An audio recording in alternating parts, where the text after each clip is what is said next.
Welcome, everybody. Thanks so much for joining us for this latest Rootwurks webinar. What's it like to run a cannabis company in Michigan? My name is Ben Hartman. I'm the content manager here at Rootwurks, and I'll be your host for this webinar today. In 2022, the retail cannabis market in Michigan brought in more than $2 billion in sales. That's only about 3 years after retail sales even began in the state.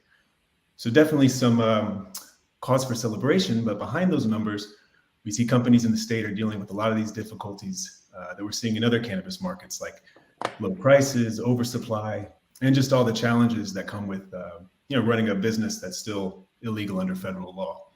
So to help make sense of it all and to shed some light on what it's like to run a cannabis company in Michigan in 2023 with the good and the bad and everything else, we brought on a couple of experts here today. So let's go ahead and introduce them. First off, we have Travis Copenhaver. He's a partner in Vicente LLP's Michigan office. So Travis, his work focuses on cannabis business licensing, intellectual property, and regulatory compliance, all the fun stuff. Travis also advises new and existing cannabis businesses in initiating, developing, and expanding their presence in the Michigan cannabis market. Hey, thanks for being with us, Travis. Thanks for having me. And also, we got Mario Porter. He's the owner and PR and marketing lead for the Empire Collective, a family-owned and operated cannabis grow and dispensary in Clare, Michigan. The dispensary was founded in 2020 after family members saw how cannabis helped their brother, Ty Porter, a 10-year U.S. Army vet, cope with cancer symptoms as well as anxiety and PTSD that resulted from his military service. Empire Collective has since grown into a thriving business, supports local initiatives, and invests in the community in multiple ways. So great to have you here too, Mario. Thank you. Definitely. So Travis, I can start with you, and I guess it's a bit of an open-ended one here. But looking like at the regulatory and legal side of things, how would you describe the industry, the cannabis industry in Michigan from that standpoint? Yeah, Michigan has actually a pretty approachable regulatory structure. Where in our market, we really have kind of an unlimited license situation. Instead of having a cap on the number of licenses and total license types at our state level, the state of Michigan allows each municipality in the state to decide whether or not to allow cannabis facilities and then make selections on how many of each type. They also can decide whether or not to participate just on the medical or the adult use side or both. And we have around 1,800 municipalities in Michigan. So while there's technically a cap, as there's not really an unlimited amount, there are several municipalities with licensing opportunities available. There continue to be new markets that are opening. And we kind of have a two-step process. You go get local approval for a location and a facility type at your local municipality, get that facility into a qualifying position, and then work with the Cannabis Regulatory Agency, which is our state regulatory agency, to finalize that business. Once you get their approvals, you go into operation, and then you're working with the CRA as you operate and get out there in the ecosystem. So, would you describe it as because it's hard to sum it up, but like a easier kind of par for the course or difficult than other states in some aspects? I guess, difficult is kind of par for the course in a lot of ways. Compared to other cannabis markets, I think Michigan's actually quite approachable. It's certainly not easy or really that affordable, but compared to other similar markets, it's certainly much cheaper and much less competitive to get into the market than it could be compared to other models and designs. It probably in most cases, is about a year to a year and a half of application build out and kind of investment into your business when you're starting one from scratch. I'd say on average, you're looking at spending about $2 million and roughly about a year and a half of your time, kind of going from point A to point B to point C all the way to operation. There's also quite a few opportunities to invest in or to joint venture, partner up with existing facilities. And it's never been easier in Michigan to kind of get into our system, get the regulatory approval to own, and several license types are on the market and potentially acquirable that direction as well. So, So Barry, I thought you could tell us a little bit about how your company in particular, how are you dealing with, I guess, what's going on in the past year with prices and supply? And I know a lot of people in the industry are hurting, but how are y'all dealing with things? I mean, as best we can. It's dropped. We've seen quite a significant drop in profit margins and total revenue because the flower prices dropped so steeply. And there's new dispensaries popping up all over the place, and we've had issues in this state with diversion. So it's been driving the price of flower down, and but what we've done in particular is just, we're vertical, so that allows us to play with our prices a little bit more. We can raise and lower them as the market goes, and the more people that come around, the sort of cheaper flower comes around. In more places, just since we've opened, there's been 5 dispensaries that have opened up around us. Well, 4, and one switched to AU. So it's taken a toll on our customer visits. But what we like to focus on is quality, as opposed to just quantity and getting the cheapest flower out the door as possible.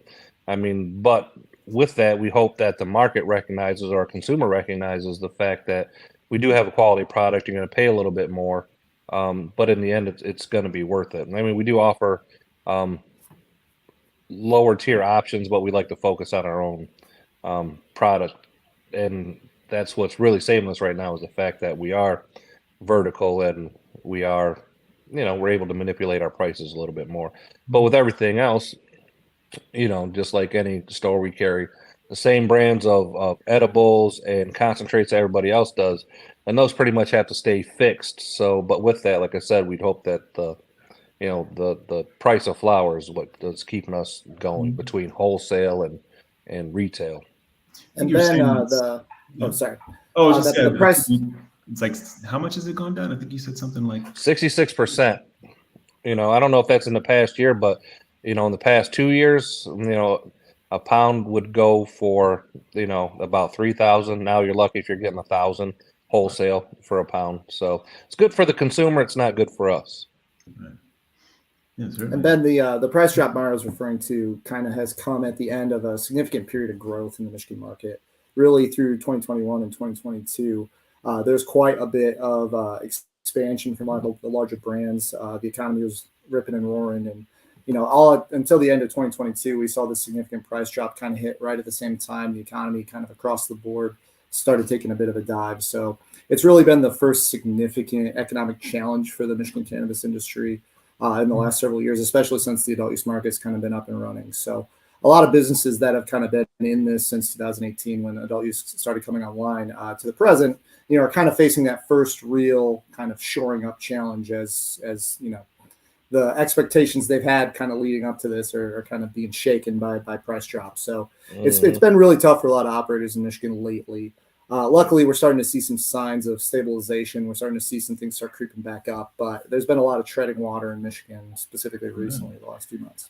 Are the ones that are struggling more the ones that weren't there at the beginning, or is it like the ones that were there from the very beginning and more well established and more vertically integrated? Have they tended to do better with things, or is it?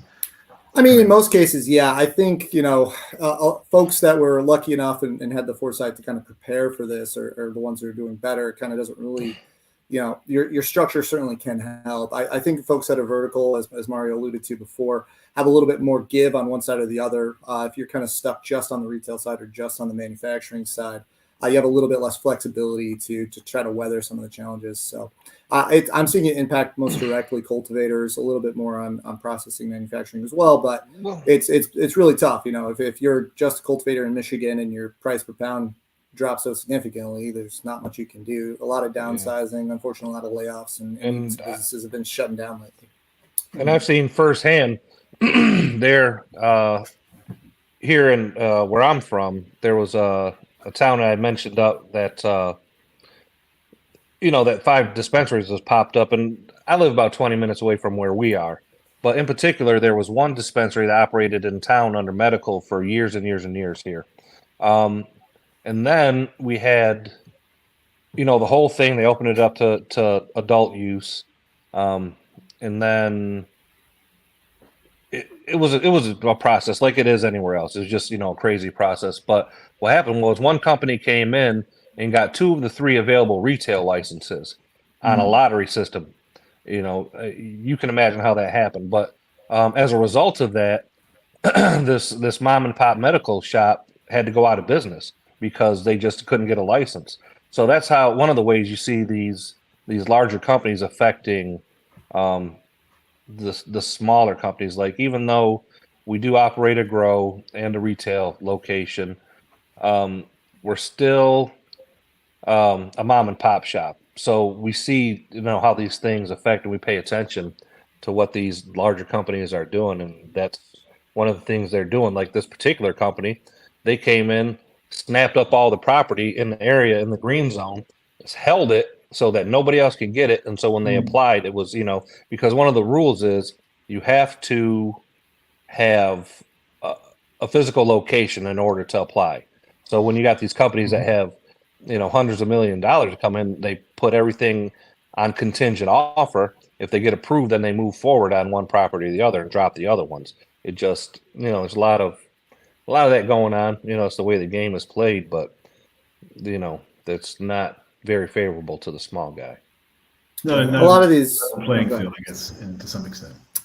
Yeah, a lot of these jurisdictions also, spend a lot of time putting their what we call like, ordinances and opting in ordinances together. And, there's sometimes 5, 6, 7, 8 months of lead up time as they kind of workshop the process they want to use to make selection, implement those programs. A lot of times these municipalities, are tackling the cannabis question for the first time. And, especially when we have an economic change like the one we've recently experienced, a lot of the assumptions that have been going into that for the last several months kind of, play out differently now that the world and the regime's kind of shifted here in 2023. Every jurisdiction has its quirks, and certainly there are a lot of competitive jurisdictions in Michigan where outside it's very difficult to approach and obtain those licenses when you're a new applicant. The only kind of silver lining to the economic downturn here is a lot of those bigger brands are as they kind of downsize, are listing some of their lower performing retail stores. There's starting to get more approachable acquisition price points. If you're looking to do just a one-off retail store, there's probably assets out there to acquire that were 10x, 5x more last year. So, there's paths to acquiring some of these businesses. Initial licensure and entering into those merit-based competitions is a very complicated and expensive process a lot of times. So depending on the type of group you are and the type of business you're pursuing, there's different approaches for everybody, but it unfortunately can be expensive and competitive. So yeah, it's never very cheap or simple from what we're seeing pretty much anywhere. Well, what about the role of the state? Travis thought, like, is there any sort of effort to kind of make things easier or something? I don't know, to kind of would say interfere with the free market, but help folks out. Yeah, they've certainly discussed it, and honestly, it'd be kind of, at least from my experience, it'd be a little difficult for them to implement. But there has been some discussion about putting some pauses on processing licensing. They had a whole public hearing taking public feedback from putting a cap or a moratorium on cultivation licenses. It doesn't appear like anything is going to be coming of that, but the discussion's being had. The regulators are certainly aware of the economic challenges that we've been recently facing. They put out a lot of great data on their website. They have licensing reports and statistical reports, both monthly and quarterly. That's really helpful for you if you're looking into getting into the Michigan industry or just getting your existing Michigan business some comparable data it can use. I think that's one of the best things our regulators do is provide a really robust amount of data for both industry stakeholders and just interested parties. As a regulatory body and the structure of our law, they really don't have any existing ability to kind of curb application.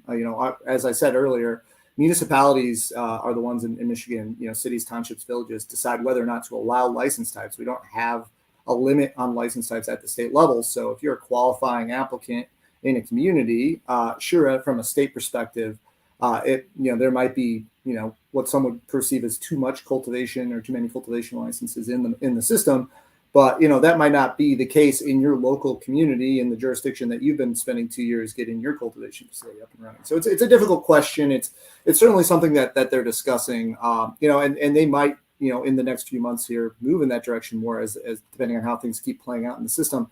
But I do think people lose sight of the fact that, the CRA is kind of a second approval step. Each municipality needs to make that decision, and a municipality, in the northern part of Michigan might be facing a more localized set of economic kind of reaction to the cannabis industry than something in the Detroit area or in the Lansing or Grand Rapids area.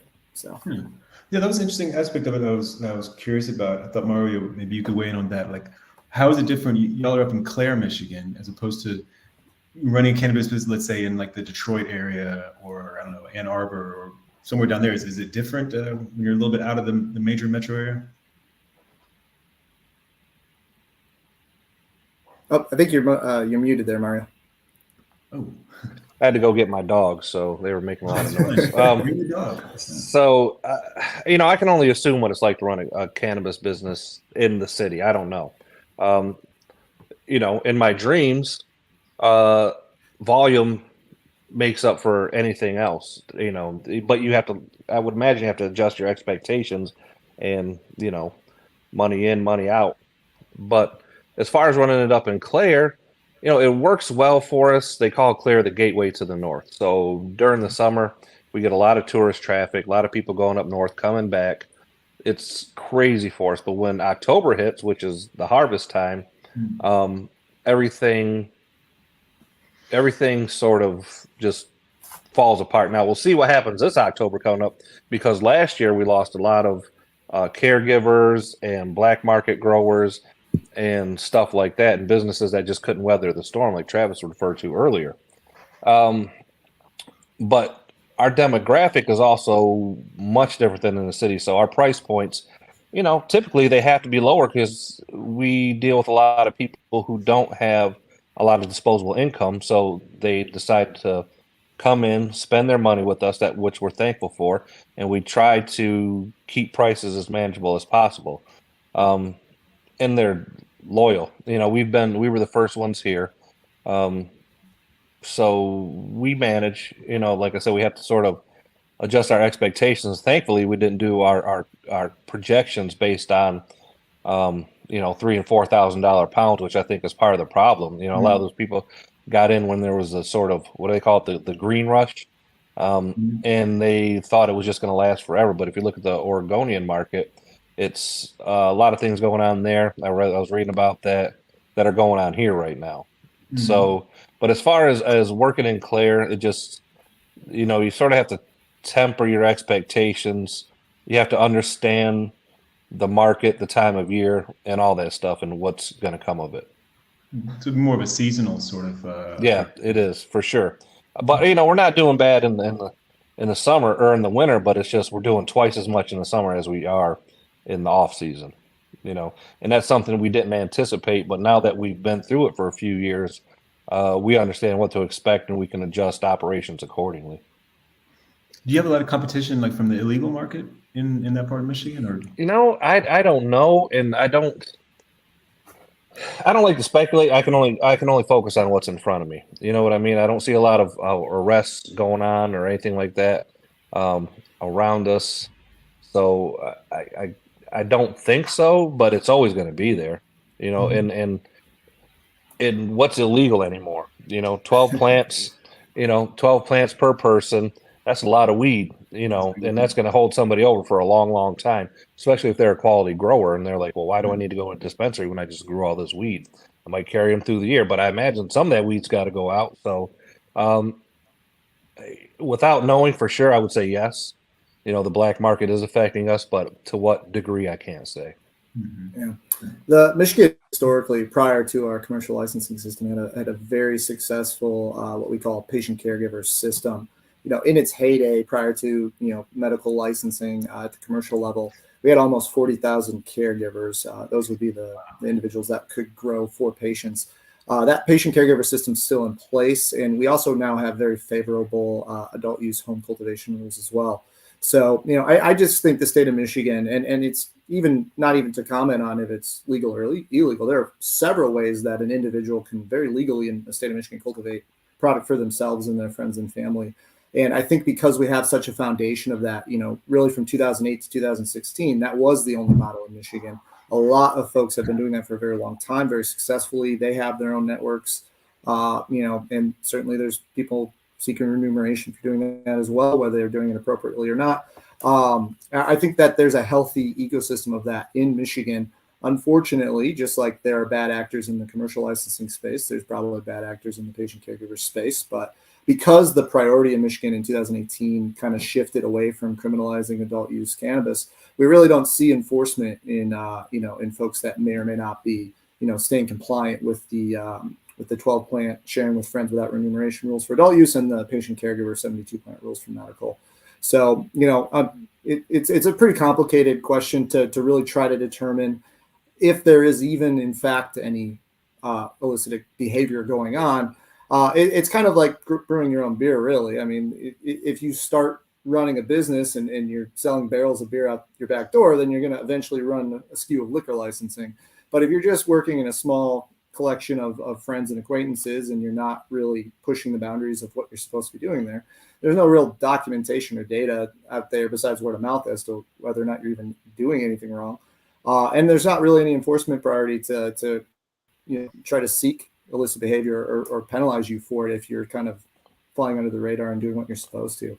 Nor do I believe our law enforcement want to spend their time resources on things like that. One of the real benefits of legalizing cannabis in Michigan is to free those resources up to pursue things that people actually are concerned about, more dangerous crime or more. Pretty sure I said that, Travis. I don't know. Oh, you said it perfectly. Well, but it's funny you brought that up, and I didn't know if I should mention it or not, but I do have a friend that's a police officer, and he said as much, to follow up on what you just said about they're not really concerned about weed. They're just not. They have bigger fish to fry.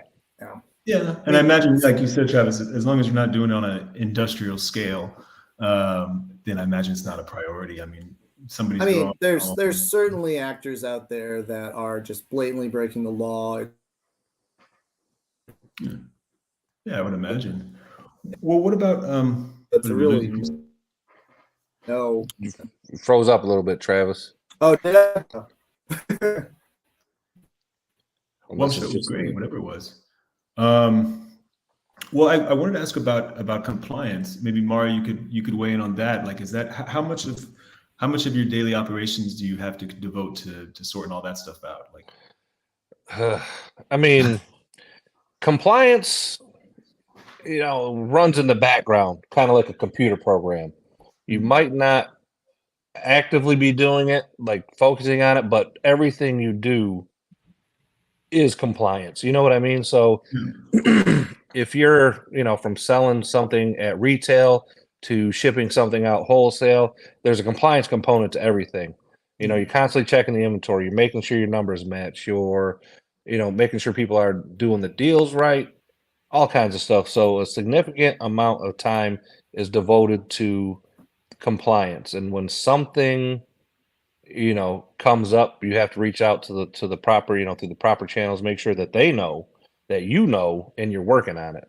And that's rare that happens, but every now and then it does happen. But like I said, it's a matter of just everything is compliance. Everything is compliance. From the cleanliness of the building to that pack of gummies you just sold out the door. I think I heard somebody say recently, oh, maybe it was one of you two, but we're basically a compliance business that also sells cannabis. Yeah, that wasn't me, but that's true. That is very true.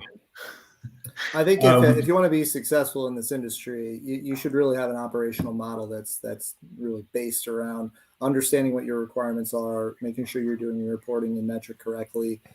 If you do run a skew of what's expected of you, you report it, you keep the regulators informed. And if you kind of build your foundation from that mindset, you'll find, operating a compliant business to be significantly easier. Everyone's eventually going to make a misstep or two, but, you're treated as a responsible actor if you can demonstrate you have been one.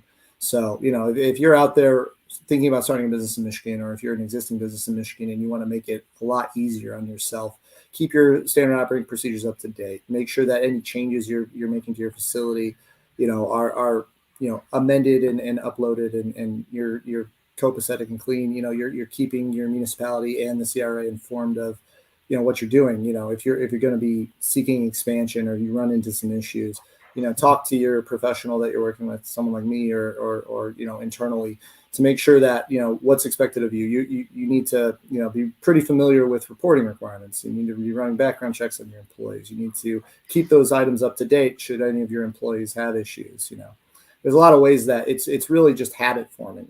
My client groups like the Head Buyer Collective and folks like them, that get into a pattern and practice of just keeping clean books and just making sure that there's a mindset of operating in a highly regulated industry, avoid a lot of the issues, challenges, and penalties you see other businesses face in the state. Would you find it, I know it's hard to compare, but more regulated state than kind of the norm, or is it pretty relatively painless? I mean, I wouldn't call it painless. I think quite a painful. few of my clients find it quite tedious, honestly. But there's more administrative rules and statute language on this industry than in other very highly regulated industries. One of the compromises of legalizing cannabis, especially with the federal law challenges you alluded to earlier in the talk, is a compromise of compliance and testing and regulation.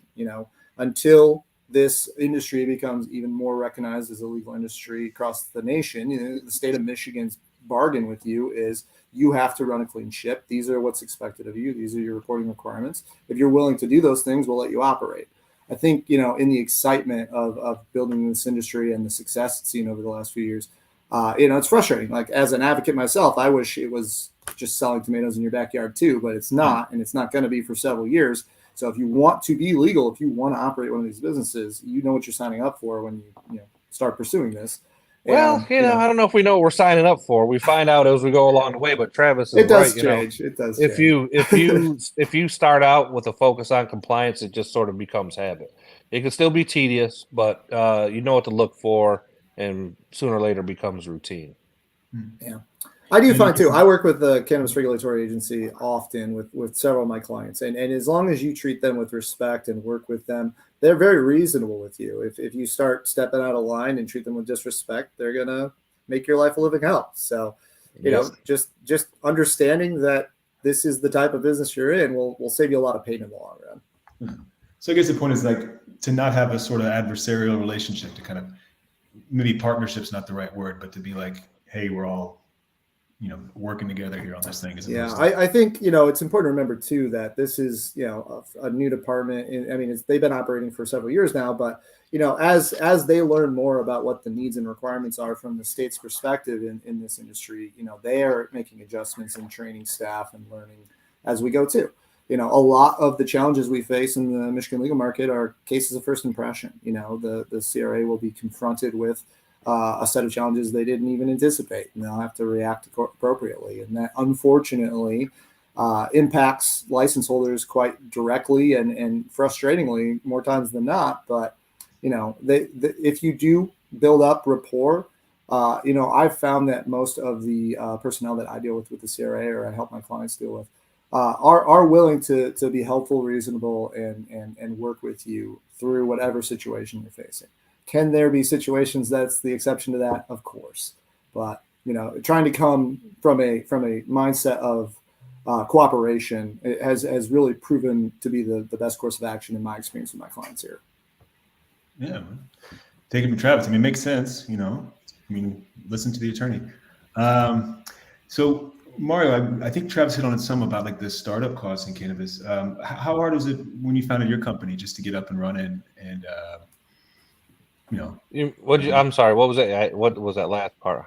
Oh, just how hard it was to get the company up and running from your experience. What do you say, Travis? A year and a half, 2 years, something like that. Typically I think today it takes most groups about a year to a year and a half, and on average it's such a wide window, but probably around $2 million would be my estimate. Back of the napkin math. It really depends on your location, your license type, your opportunity in that region. So it's really hard to put a number to it, but it was, the number itself was $2 to $3 million. But the time that it takes and the fine tooth comb they go through with qualifying you. And if you have multiple partners, that's another thing. So it took a while, from my understanding, COVID, they sort of relaxed a little bit or figured out how to streamline the process. Now I think it's one, but once you're in, you're in. You know what I mean? So you can, I don't want to say move freely, but you definitely have a lot less to contend with than when you initially start. So, but you have to understand we were putting together a grow and a retail at the same time. So I don't know if those costs individually. I have to imagine that putting the retail together is significantly um, less expensive than cultivation. Yeah, like I said, and you got to remember too, Mario. You guys were one of the first wave of pre-qualifications in the medical system, years ago. You're right. Around 2020 into 2021, the Cannabis Regulatory Agency really kind of streamlined what we call pre-qualification, which is their kind of background check portion of state licensure. It's never been easier to really kind of move a group of stakeholders through that process. On the medical side, they're kind of stuck with statutory obligations, so it still kind of takes several months. But if you're pursuing just adult use licensure, and you put an application together, the state of Michigan will get you a result in about 90 days for pre-qualification. That used to be months and months and months. Yeah, you can see Mario's reaction to that because he did it during phase 1. We're into like phase 6 now. Hey, give me 1 second, guys. I'm sorry, I gotta go. Let's take care of something real quick. So, most of the cost that I was alluding to really is in build out and site acquisition, which is really a crapshoot. In Michigan, we have fairly affordable real estate opportunities, compared to the markets in other states. But cannabis has historically driven those prices right up. So, Mark had called it green zones as kind of our industry speak for properties that are in the appropriate zoning locations in these various municipalities that have opted in. If you were lucky enough over the last few years to own or to have access to property in those areas, you saw the value of that property skyrocket as the competition for those sites and locations became very, very competitive. So. Makes sense. Well, in this process, or I guess in the industry as a whole in Michigan, how big is the social equity component? The social equity component, they're doing their best, and there are significant license savings you can obtain if you qualify for it. To be completely honest with you, the real challenge from my perspective with the social equity component in Michigan is that it kind of got rolled out, really after the first real rush and wave into the system. And that kind of had two impacts. The first is really a lot of the very first municipalities back when medical was rolling out that were designing opt-in ordinances and putting, scoring and selection and lottery structures into place, did so before the state of Michigan social equity component was really kind of finalized, fleshed out, and presented. So really the template that almost all the municipalities in Michigan kind of built itself off of was put into place before social equity kind of really started hitting in Michigan. A lot of municipalities, because of that void in kind of guidance from the top, did some of their own kind of localized versions of social equity components. There were quite a few lawsuits, not only on that topic, but on just merit selection and things that kind of had a calming effect on municipalities that were trying to be more proactive in that department. So really, not to be anything but blunt here, it's really unfortunate that our social equity component couldn't have had a bigger impact. I think that's probably one of the biggest failings of the Michigan structure from point A to point B. But that being said, there is one now. It works very well. If you have the qualifying conditions and you go through the process, you can obtain significant cost reductions on the licensing side of things. But our system is run through the Cannabis Regulatory Agency, so it's primarily from the perspective of licensing fee reductions. Twofold licensing fee reductions have kind of gone across the board from where they have been, whether you're social equity or not. And it doesn't really there's not much they can do to really reduce the real cost of this, which is, site acquisition, build out, and that sort of thing. So we have a program that works very well. I think more people should look to see if they qualify for it because there are significant savings there. But I do think that, if you're another state and you're looking to design a program of your own, those programs work best when they can kind of make sure that the market and the market share is kind of earmarked for social equity from day one. And not that there weren't social equity efforts all the way along in Michigan, but what we ended up having kind of came in after the fact, and it was kind of difficult to kind of shove it in the back end. So have it there from day one, you're saying? That'd be my advice. That'd be your advice. I got nothing to add to that because Travis obviously is the expert. That's pretty kind of. I mean, maybe more programs for veteran-owned businesses, right? Yeah. You start getting those, let me know. yeah, definitely. Well, I thought maybe you could share just from your point of view, Mario. Let's say I was going in the cannabis business. I got $2 million in the closet here. What would you say is the advice somebody looking to get started? Don't do it. Don't do it. Don't do it. Not right now. But if you were going to do it, my advice would be do not get into a crowded market. You have these people who still have this mindset that all you do is set up a retail and sit there and make money. Nothing could be further from the truth. It's like any other retail business. Right now we're operating on razor thin margins.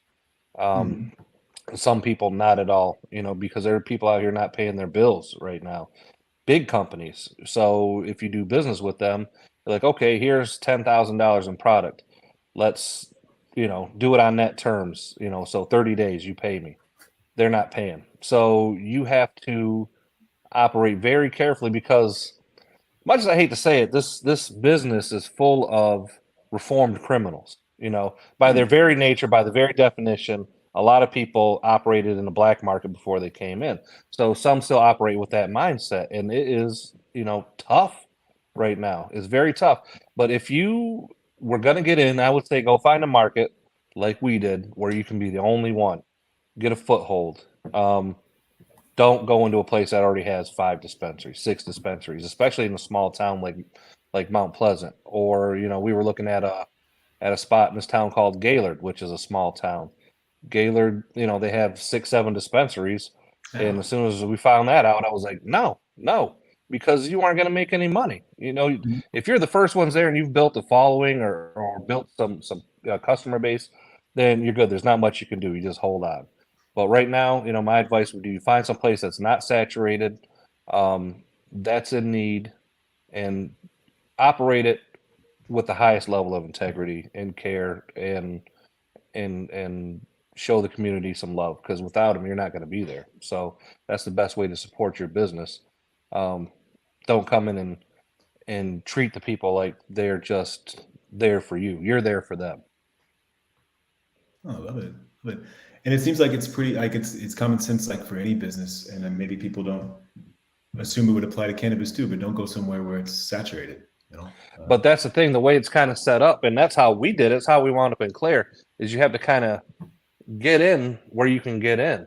Fortunately, it was there, and we didn't go some other place because there's Big Rapids, a town about 45 minutes north, south, west of us.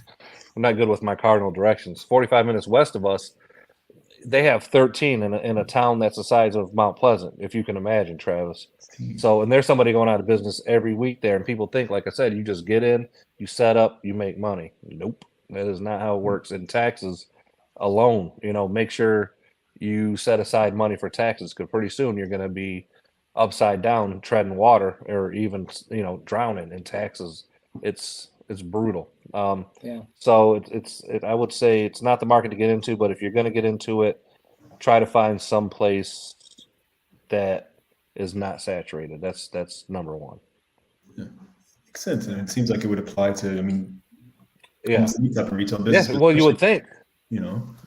Like I said, people think this is an ATM, and it's not. There's So a maybe lot of buildings involved. to maybe add a more positive spin to that, I think like the current Let's do that, Travis. The current situation in Michigan is certainly difficult for business owners right now. But use that to your advantage. You're seeing the types of businesses that survive in this situation, and you can use the market data that the state so conveniently makes available to you. Look at who your potential consumers are going to be.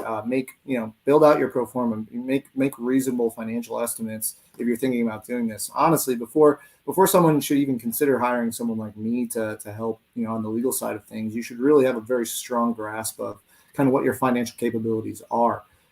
These businesses can be and many often still are, even in the situation right now, very successful and profitable businesses. But that doesn't mean every one of them is going to be, and that doesn't mean more than half are going to be. there are wonderful opportunities for the right operator in key markets and key license types in Michigan to this day. And there are new markets that haven't opened yet that you can get in there and run a business. And it doesn't have to be a huge, 30 store mega operation. It can be a one location, one stop shop, very similar to how the Hempire Collective has garnered success in their market. But it's a lot of work, and you need to put that work in yourself. If I knew the next greatest market to open a dispensary in, then I'd be owning it, not you. So you have to really think about what you're trying to do here. And as Mario said, there's a lot of work involved in that. Now, if you're the type of business that can put that work in, there's plenty of money and plenty of opportunity left in the state of Michigan, and it's only going to be getting better as we kind of stabilize and move into phase 2, where we kind of see how our industry matures over the next few years. That right there is a microcosm of Travis and mine relationship. I will call Travis, and then I know this is supposed to be a secret or not, but Travis is my attorney, and I'll say, "Hey, Travis, what about this?" And Travis will be like, "Hold on, well, let's think about this," and they always put it in a little more realistic terms, or he has a great way, but that's why he's an attorney. He has a great way of speaking and making sense of things, to where, I said that exact same thing, just what he said, but he has such more, eloquent way of putting it. But don't sell yourself short. Don't sell yourself short. Yeah. Everybody has their own way. So before we get out of here, I would like to ask this question. I know it sounds like a job interview or something, but Mario, where do you see yourself in 5? Or let's say, where do you see the cannabis industry in Michigan? Like, I know it's kind of tough, there's challenges right now, but let's say 5 years from now, we're gonna be in a different spot. Well, this year's going to tell us a lot, I think. I think you're going to see the industry cleaned up quite a bit, and I think that's going to happen this year. Brian Hanna took over the CRA. He's a former enforcement official, and he's done a great job so far of sort of cleaning this stuff up.